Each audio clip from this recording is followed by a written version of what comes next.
If you feel कि late marriages से और लेट कंसेप्शन से कोई फर्क नहीं पड़ रहा है तो आपको इस बारे में दोबारा विचार करना होगा। लेट मैरिजेस से फर्क पड़ता है, लेट कंसेप्शन से फर्क पड़ता है।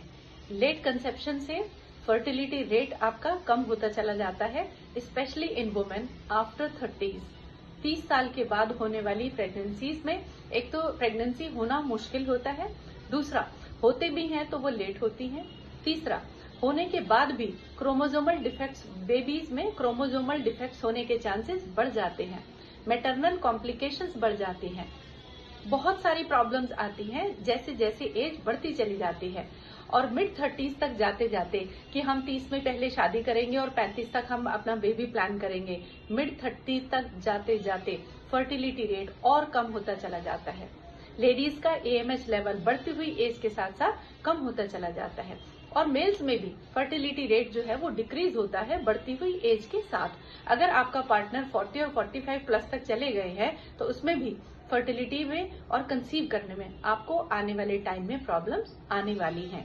तो अपनी मैरिजेस को और अपनी कंसेप्शन को टाइम से प्लान करें, क्योंकि आपके रिप्रोडक्टिव सिस्टम आपकी एज के अकॉर्डिंग ही काम करते हैं। ज्यादा लेट मैरिजेस और ज्यादा लेट कंसेप्शन आने वाली लाइफ में प्रॉब्लम्स क्रिएट करने वाली हैं। इसीलिए बच्चे नॉर्मली कंसीव नहीं कर पा रहे हैं, उन्हें बहुत टाइम लग रहा है, और फिर IUI और IVF सेंटर्स की दिन पर दिन जरूरतें बढ़ती ही चली जा रही हैं। फिर आपको एग्स भी लेने पड़ते हैं डोनर से, और फिर स्पर्म्स भी डोनर से ही लेने पड़ते हैं। तो अपनी मैरिजेस को ठीक टाइम से प्लान करें और कंसेप्शन को भी ठीक टाइम से प्लान करें, ताकि आने वाले पीढ़ी में आपको प्रॉब्लम्स फेस नहीं करनी पड़े।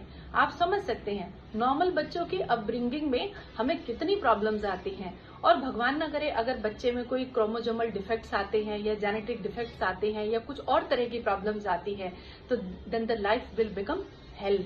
ना तो पेरेंट्स की कोई लाइफ बचती है, और बच्चों को तो अपब्रिंगिंग का काम मुश्किल, बहुत ही मुश्किल हो जाता है। इसलिए टाइम से अपने मैरिजेस प्लान करें और टाइम से ही कंसीव करने की भी तैयारी करें।